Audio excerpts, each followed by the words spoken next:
Hi, this is Charles Cabb, and I'm going to be showing you the game of Manoeuvre this morning. I am not going to teach the rules, but basically give you a brief introduction to the game. I really like this game, and I know the rules pretty well, but sometimes I make mistakes in these videos, and the purpose of them is just to show how they work, how the game plays and works, and not necessarily all the rules. One of the greatest things to use for this game is Ranger Rob's Manoeuvre Quick Reference Sheet.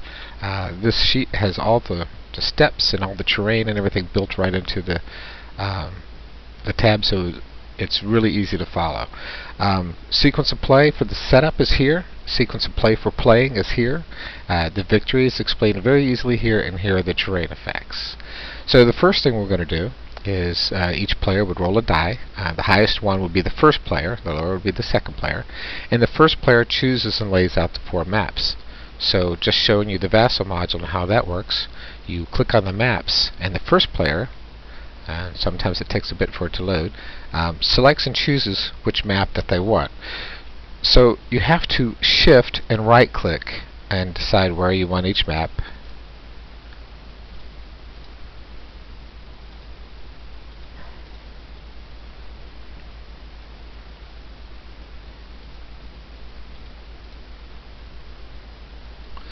And that should place the maps on the board for you.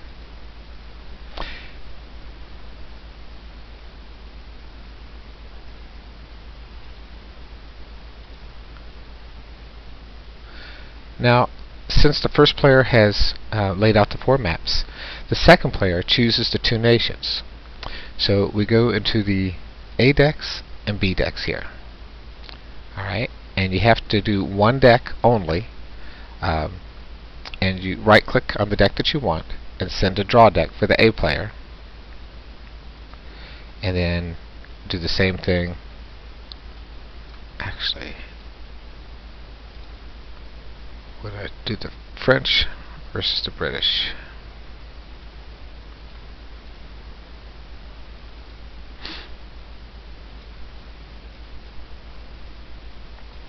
So now if you look into the draw decks, you will see the respective decks. I've messed up this before by sending multiple decks there, or going into the A deck and sending 2 to 1. So you go into the A decks, you send 1, you go into the B decks and you send 1, and that will keep that clear. So this is where you draw your cards from during play. Alright, so the first player pick the nation, so the second player picks their starting edge of the map. Each player then draws 5 cards from their deck, and then the first player places their cards on the first 2 starting rows. It doesn't matter if you go left to right or up and down, and then the second player will place his. Okay, so now we'll draw our cards, and we'll go into the player draw area.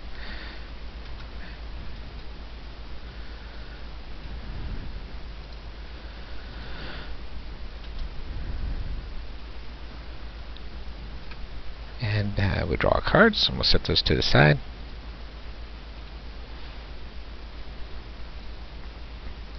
And I'll go ahead and pull the units onto the board. I'll go under Units, under British, and we'll draw 1 of each one of these units down here. Now looking at each unit, you can see that they have a good side, and then when they take a hit, they're flipped. And if they take another hit, they're dead.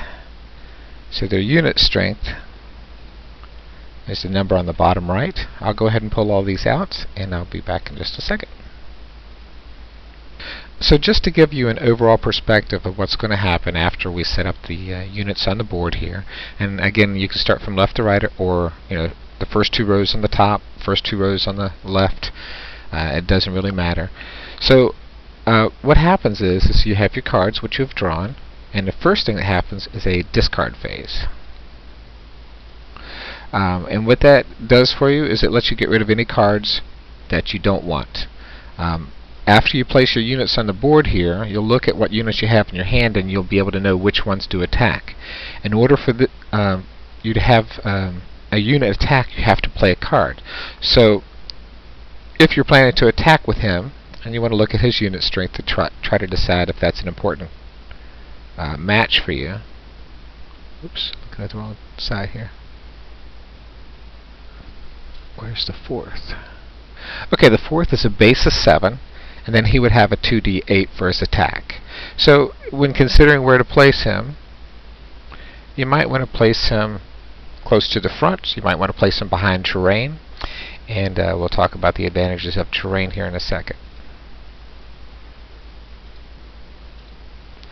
Alright, so looking at the board and looking at the terrain, redoubts are placed with cards, so that's really not in effect right now, but that's basically a shelter for your guy that gives him a +3 defense.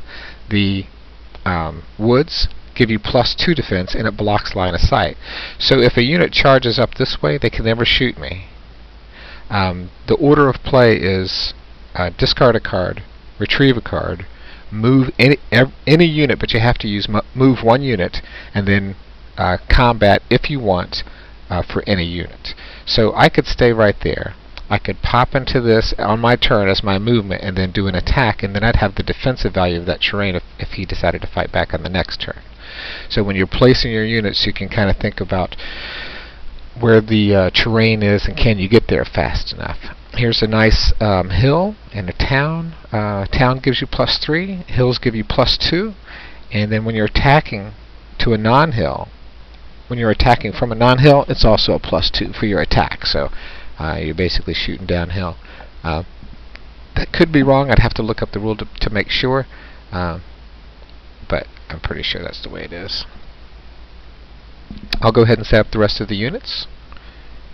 And this is going to be a tough battle on the right hand side. There's lots of terrain. There's going to be lots of modifiers here to protect the units as they're fighting. So it'll definitely be more difficult to get some hits through this area here. So I'm going to go through the sequence of play for the French side and not so much on the British, just to kind of streamline this. So looking at my hand, this is kind of unusual. I don't have many units that can attack directly. I do have some cards here that allow me to do some bombardment. The range for bombardment is 2 hexes away. So if I have a clear line of sight, I can take some of these guys and shoot them 2 away. So looking at that, for right now, I'm going to go ahead and discard this one and discard this one. And now my next thing to do is to draw back up to 5.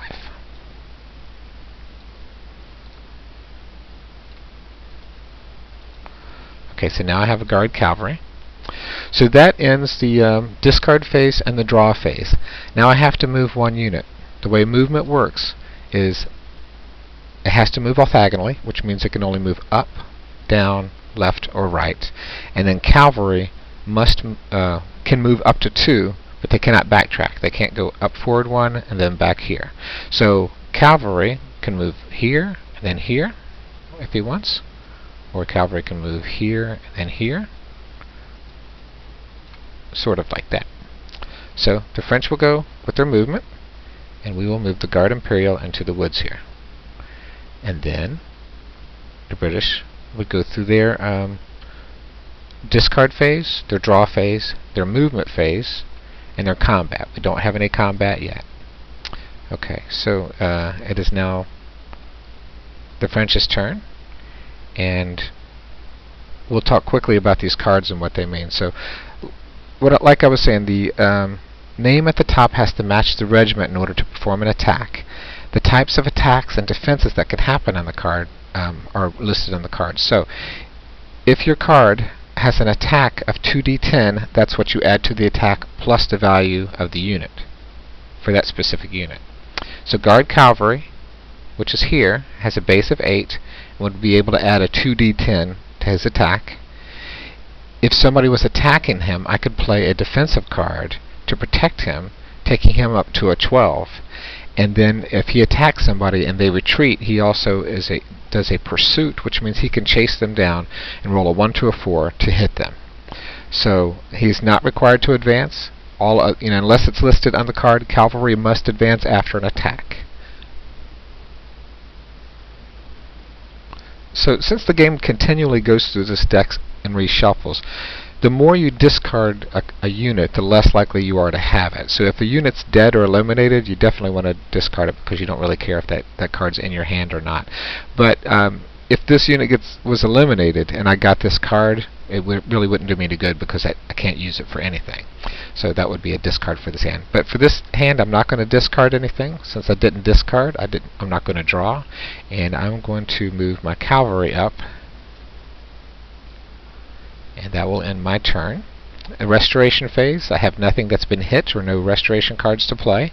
So I will turn it over to the British. The British will move forward. Then it is my turn. And I will move the no discards again, no draws. Moving the Guard Imperial up. And restoration phase, nothing to restore. And he will move into this hill. So let's see if he has a combat card to attack me. Okay, so we're going into combat here. He does have a card for the 52nd. And he basically puts this on the board. So his attack is a 1d10 plus his 6. So let's see what he rolls.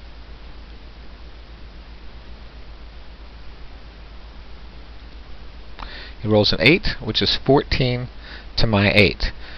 So looking at the attack chart,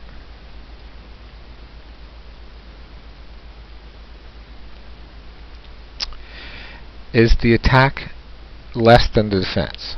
No, because he was stronger than me. If he was, he would have to take a hit. Is the attack equal to defense? No effect. Is his attack greater than my defense?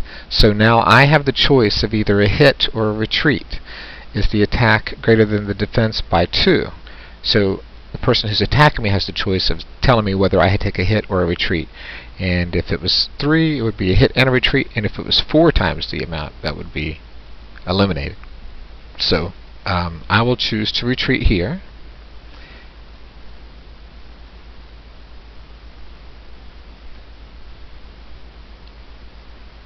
And he has nothing to restore. So that's the end of his turn. So I'm going to choose to retreat again.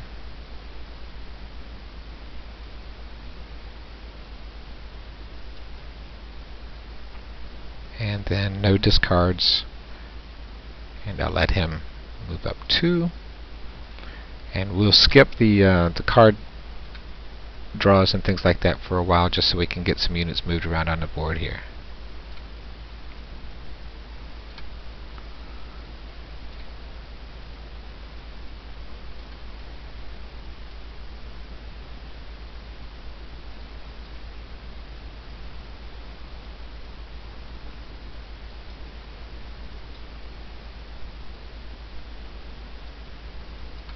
So you get the general idea how the game moves back and forth and how the combat works, and you're trying to get into position.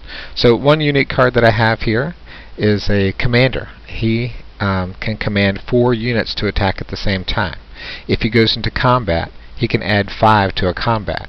So let's say that the other player had a defensive card. I'm going to set up a fake scenario here. Okay, so I've got the cards for it, so I'm going to show you how an attack works with the defense, things like that. So I am going to, it's my turn, I'm going to play the Guard Cavalry card, and he gets to roll 2d10 against the 9th Queen's Royal. So he can keep this card and use it during the redoubt phase to restore him. He can use it for a defense of 6, which is really good. Or he can save it for an attack back. So since he only has one of them, he won't be able to attack the next turn, but the other player doesn't know that for now. So you'll play this card and you say, do you have any defensive cards? And he'll say, yes, I'll play this one. And then you'll say, I want to add this commander's attack to it. So now we're rolling a 2d10. We've got a base of 8 plus a combat of 5. So we're looking pretty good here, and let's see what happens.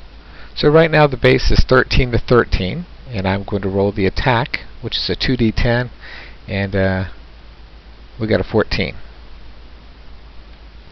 Okay, so that's more than twice of what his unit's capable, or what his defense strength was. So instead of making him take a hit, which is normally what I'll do, I want to show you pursuit.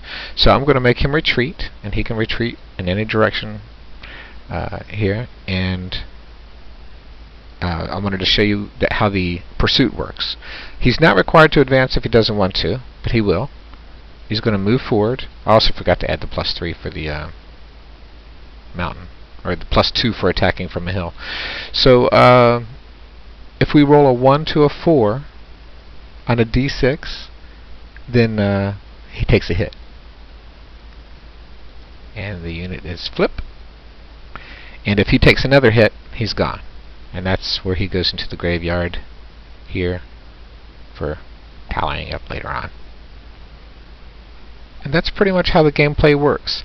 The last thing I want to show you is a bombardment, which basically is like an artillery card.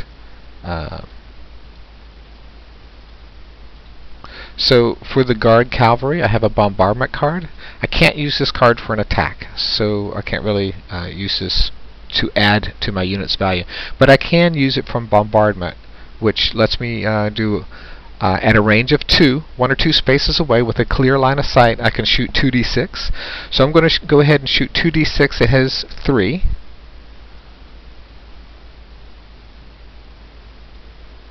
I roll a 7.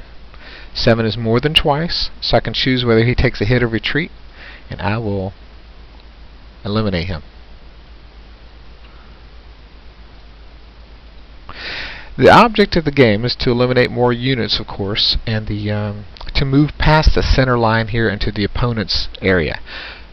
The further you are away from the enemy, the more counts, or more victory points that you get. So looking at this situation, he's on the other side, he gets more VP because this whole area is clear. You'll have to look at the instruction book to get a good clear picture of what's going on there. But it's a really great game. It's very light. There's so much flexibility with the different types of armies that you have. Each army has different unique characteristics that make it a lot of fun. The Americans have guerrilla tactics. The British might have a tactic that used their bayonets or some sort of advantage to being the British, or the French just might have some super killer or infantry type power. But it's not really, when I first got it, I didn't really like it because it didn't feel historical, but the more I played with the cards and the more I learned about the tactics and the unit types, the more I liked it. It's very light, it's very fun, and anybody can learn it, and I hope you enjoyed the demo. Have a good day.